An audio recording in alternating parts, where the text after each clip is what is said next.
السلام عليكم ورحمة الله وبركاته. أهلا بكم في قناتكم الكورة مع ياسين. انزل حط اللايك والاشتراك وتفعيل الجرس ليوصلك كل جديد، ويلا بينا نبدأ بأول الأخبار. ميدو يوجه رسالة لجماهير الزمالك. قام مهاجم الفريق الأول كرة بالنادي سابقا أحمد حسام ميدو بتوجيه رسالة إلى جماهير الزمالك قبل مباراة بطولة كأس السوبر الإفريقي، ونشر عبر حسابه الرسمي على مواقع التواصل الاجتماعي وكتب: حالة الانقسام الموجودة في جماهير الزمالك عبر السوشيال ميديا تهد ريال مدريد، مش الزمالك بس. المدرب بيتعرض لهجوم شرس وتصدير الإحباط والقلق قبل مباراة السوبر، كفيلة بإحباط أي فريق. لازم جماهير الزمالك الحقيقية يكون لها دور، ولازم كلنا ندعم اللعيبة والمدرب ونحسسهم إننا مؤمنين بيهم وبقدراتهم على الفوز. من جديد توضيح من استاد القاهرة بخصوص ما قيل عن منع الزمالك من التدريب.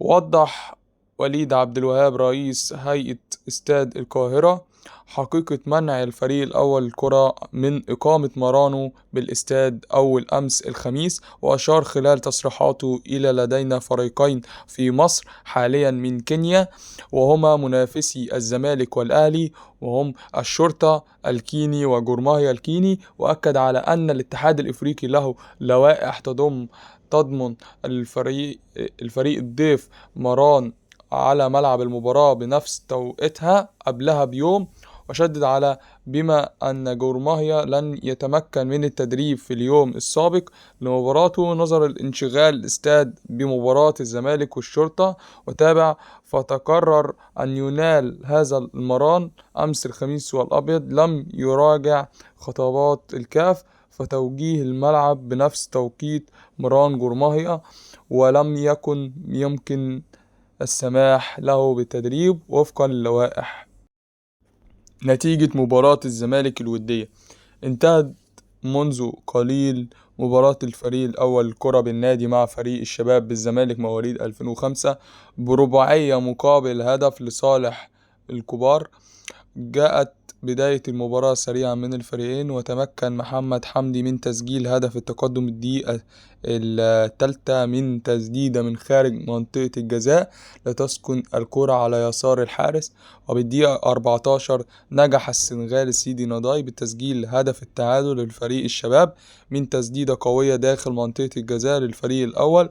وفي الدقيقة 55 سجل الهدف الثاني من عرضية للفلسطيني عمر فرج اصطدمت بأحد مدافعي فريق الشباب وسكنت المرمى، وسجل الثالث البولندي كونراد في الدقيقة 76 من تسديدة داخل منطقة الجزاء، قبل أن يضيف ناصر منسي الهدف الرابع بالدقيقة 80 من تسديدة قوية داخل منطقة الجزاء لتسكن على يسار الحارس. أحمد سليمان يتابع ويعقد جلسة مع عبد الواحد السيد. قام عضو مجلس إدارة النادي بأحمد سليمان بالتواجد في ملعب الزمالك من أجل متابعة اللقاء الودي المقام حاليا بين الفريق الأول الكرة وفريق الشباب مواليد 2005 ضمن الاستعدادات للقاء السوبر الإفريقي أمام الأهلي. ويعقد جلسة سليمان مع عبد الواحد السيد المدير الكرة بالأبيض على هامش المباراة من أجل الاطمئنان على الفريق قبل السفر السعودية وتأهل الفارس الأبيض لدور المجموعات لبطولة الكأس الكونفدرالية عقب الفوز على الشرطة الكيني هدفين مقابل هدف. مدحت العدل يعلق على مباراة السوبر الإفريقي. عبر صفحته الشخصية على مواقع التواصل الاجتماعي فيسبوك كتب مدحت العدل موجه رسالة قائلا على جميع جروبات الزمالك وجماهيره دعم الفريق والغير موافق قبل الموافق. هكذا تعلمنا، هي في الأول والأخير مباراة في كرة القدم، ليست الأولى ولن تكون الآخرة. السوبر الأفريقي الذي سيقام يوم 27 سبتمبر الحالي على أراضي المملكة العربية السعودية، وفي ظل حالة عدم رضا من جماهير الزمالك على أداء الفريق. قبل القمة حيرة جوميز. حالة من الحيرة تثير على البرتغالي جوزيه جوميز المدير الفني للفريق قبل مباراة السوبر الإفريقي أمام النادي الأهلي. الزمالك والأهلي يلتقوا سويا في الجمعة القادمة على أراضي المملكة العربية السعودية في بطولة السوبر الإفريقي، حيث الزمالك بطل الكونفدرالية والأهلي بطل دوري أبطال إفريقيا.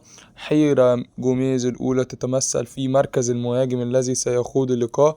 هل يبدأ بسيف الجزيري كأنه مهاجم الفريق الأساسي وصاحب الخبرات في هذه المباريات، أم يستعين بالصفقات الجديدة والذي تم إبرامها في هذا المركز مثل البولندي كونراد والذي يجيد اللعب في هذا المركز، أو الفلسطيني عمر فرج؟ جوميز يرى أن الجزيري لديه من الخبرات الكافية في هذه المباريات، لذا يفضل الاعتماد على الجزيري والبقاء على اللاعبين الجدد بجواره، وتبقى فرصة للبولندي. صفقة الزمالك الجديدة قائمة في الظهور في هذا اللقاء. كون اللقاء على الأراضي السعودية واللاعب قادم من الدوري السعودي ومتعود على الأجواء هناك. مصدر في فيوتشر يحسم مصير الكاميروني جوناثان. حسم نادي مودرن سبورت رسميا موقفه من الرحيل اللاعب الكاميروني جوناثان خلال فترة الانتقالات الصيفية الحالية. لاعب الذي ارتبط اسمه بالزمالك كما هو معلوم، ونعتقد أن الزمالك صرف النظر الآن عن التعاقد معه بعد التعاقد مع الثنائي الجديد في هذا المركز. أكد مصدر من داخل نادي مودرن سبورت أن القرار الرسمي للإدارة النادي هو عدم رحيل اللاعب عن صفوف الفريق هذا الموسم. ووضح المصدر اللاعب يتبقى في عقده موسمين والفريق في حاجة إلى خدماته، لذا القرار هو بقاؤه معنا في الموسم القادم. يذكر أن اللاعب يبلغ من العمر 33 عام وشارك مع فريقه هذا الموسم في عدد 27 مباراة. سوبر أفريقي، رئيس بعثة الزمالك في السعودية. يستعد الفريق الأول للكرة بالنادي لمواجهة غريمه التقليدي الأهلي في بطولة كأس السوبر الأفريقي. والكابتن حسين لبيب رئيس مجلس إدارة الزمالك بعثة الفريق التي ستسافر إلى المملكة العربية السعودية استعداد لخوض المباراة. ويستعد الفارس الأبيض لتلك المواجهة المرتقبة في تمام الساعة 8 من مساء يوم الجمعة.